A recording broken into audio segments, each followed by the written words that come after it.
नमस्कार दोस्तों।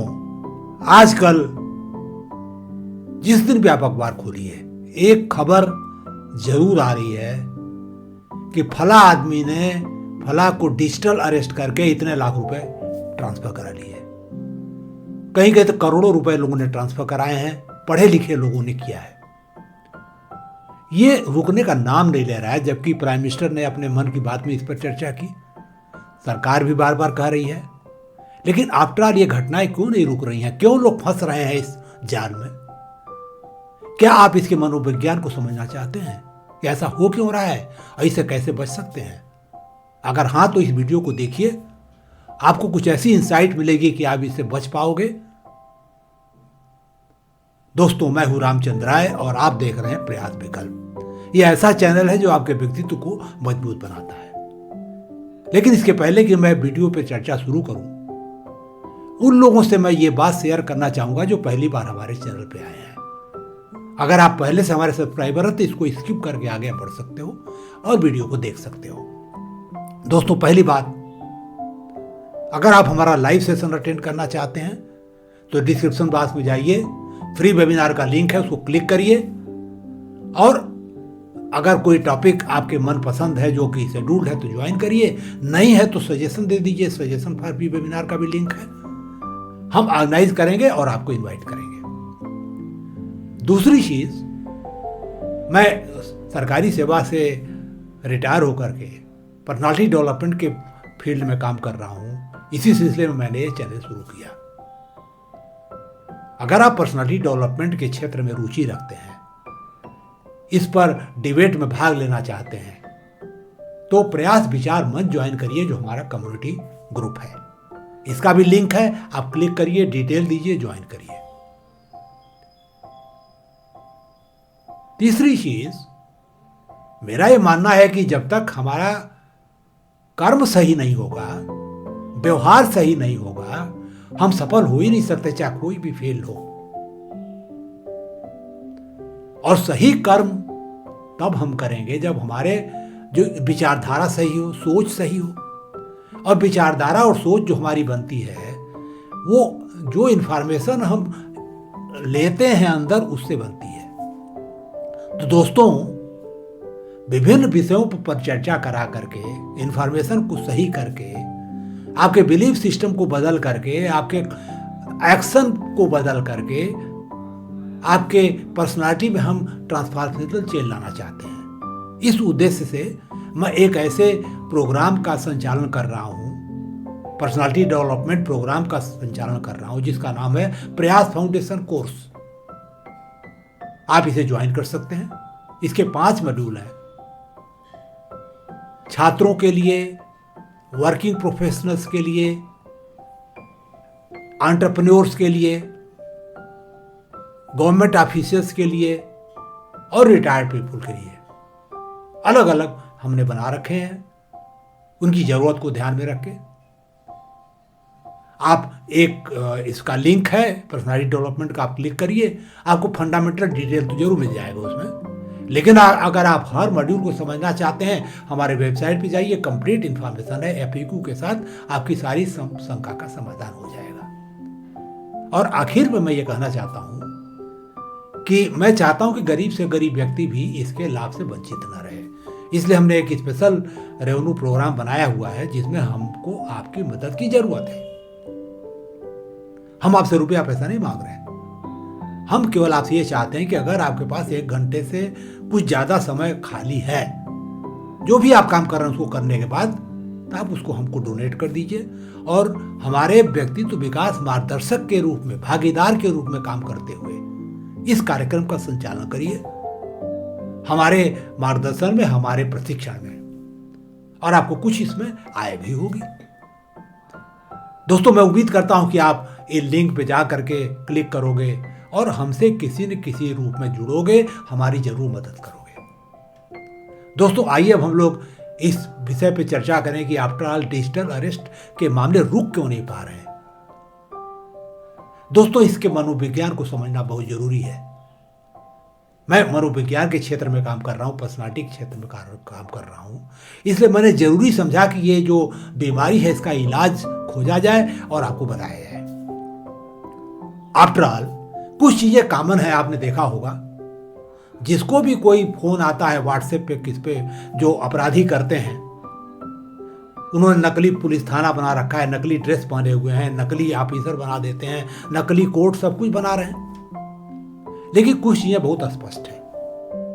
पहली बात, वो उन लोगों को टारगेट करते हैं जिनके पास कुछ पैसे होते हैं। उनको पता नहीं कि पास पैसे हैं, पहले वो रेकी कर लेंगे किसी माध्यम से कैसे भी, फिर आपको कांटेक्ट करेंगे। पहली बात तो ये। तो इसके शिकार वो लोग हो रहे हैं जो पैसे वाले लोग हैं, जिनके पास कुछ पैसा है, 1 लाख है, 50,000 है, वहां से शुरुआत है, करोड़ों तक उनके लोगों को पकड़ रहे हैं वो लोग। उसमें पढ़े लिखे भी हैं, बिना पढ़े लिखे लोग भी हैं, ज्यादातर पढ़े लिखे लोग हैं। पहली बात तो ये। दूसरी बात, जो वो बात कह रहे हैं कि आपका आधार कार्ड से ये काम किया गया, आपके मोबाइल पे ये गलत काम हुआ है, ये कोई आपने उल्लंघन किया है, कोई ड्रग पकड़ा गया है, वो पेटेंटली गलत है, आपको पता है। आपने ऐसा कोई काम नहीं किया है। ये 99% ये चीज सही है। तो सवाल यह है कि जब आपने वो काम किया ही नहीं है, आप किसी तरह से उससे लिंक नहीं है, तो अगर आपके मोबाइल फोन से कोई करे, चाहे आपके आधार कार्ड से करे, क्या फर्क पड़ता है आपको? तो आपको डरने की जरूरत क्या है? दूसरी बात, वो कहते हैं कि आपको हम डिजिटल अरेस्ट कर रहे हैं। हम अगर फोन काट के बाहर चले जाएंगे तो कैसे अरेस्ट कर लेंगे? वो क्या फोन में से हाथ बढ़ा के हमको हथकड़ी पहना देंगे? ये तो संभव है नहीं। तो आफ्टर ऑल आदमी डरता क्यों है? जब हमने वो काम नहीं किया, हमने वो गलती नहीं की, तो आप अरेस्ट करो हमको, क्या दिक्कत है? कोर्ट है, कचहरी है, देखा जाएगा जो होगा। तो आप डर क्यों जाते हो?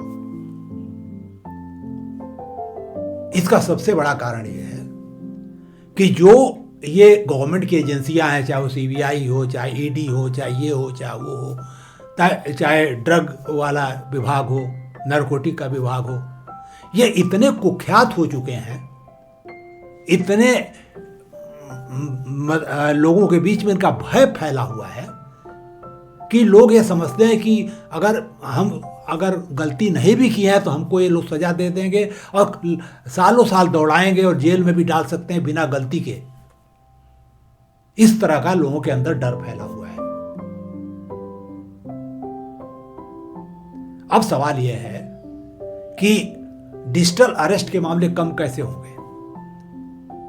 प्रधानमंत्री जी ने अपने मन की बात में ये बात बोल दी, सरकार बोल रही है, लेकिन सरकार ने कोई क्या ऐसा कदम उठाया है जिससे लोगों के अंदर इन एजेंसियों के प्रति विश्वास पैदा हो कि ये ईमानदार लोगों को नहीं पकड़ेंगी, और अगर किसी तरह से अगर वो फंस भी गए तो उनको तुरंत उनको इससे बाहर निकलेंगे?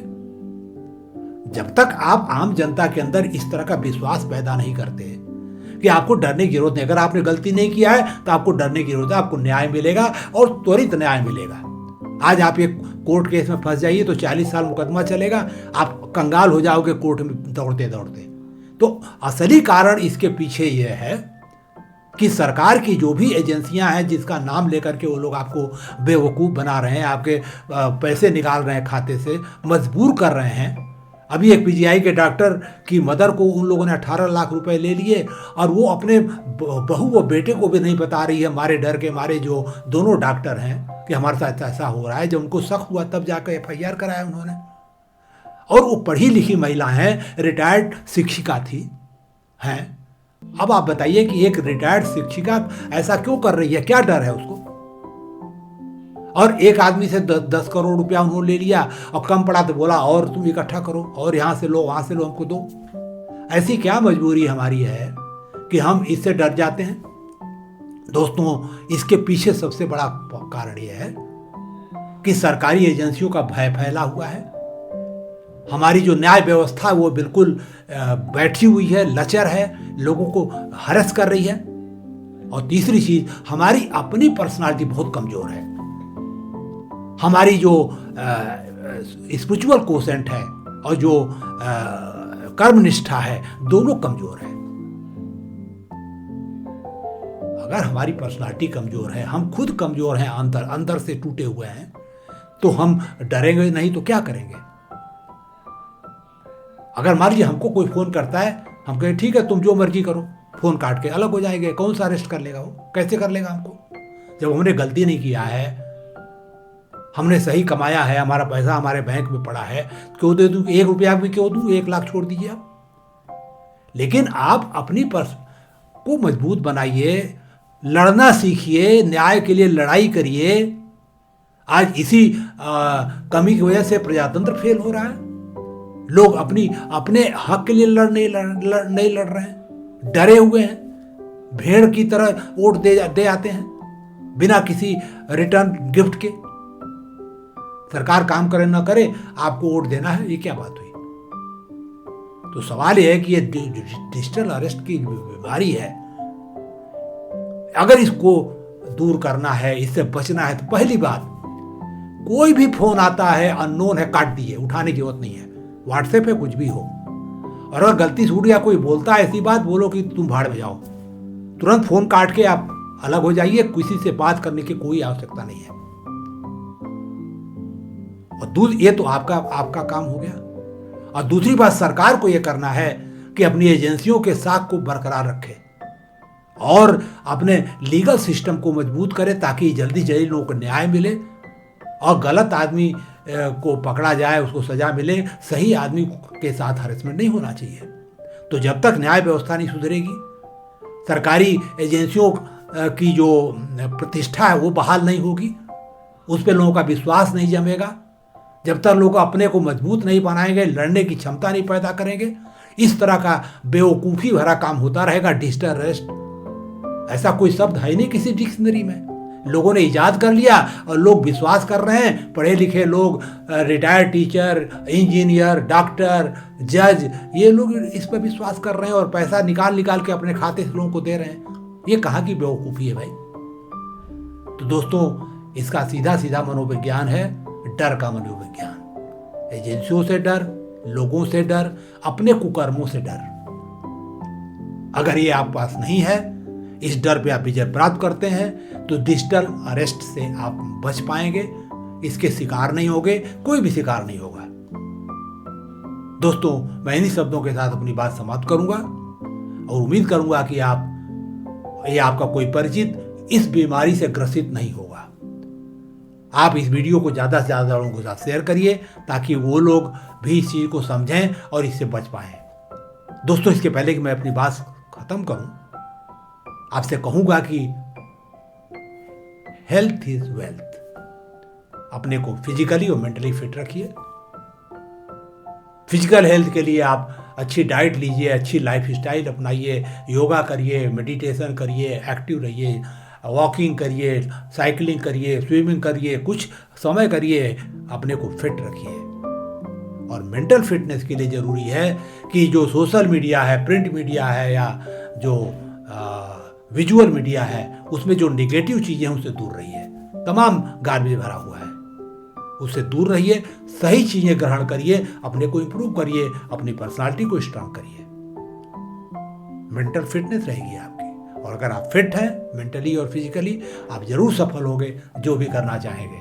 और अगर आप मेंटली फिट हैं, पर्सनालिटी आपकी स्ट्रांग है, तो डिजिटल अरेस्ट जैसी बीमारी के शिकार आप नहीं होंगे, और कोई आपसे एक पैसा नहीं ले पाएगा। 1 लाख 2 लाख की बात छोड़ दीजिए। दोस्तों, हमें सुनने के लिए बहुत बहुत धन्यवाद।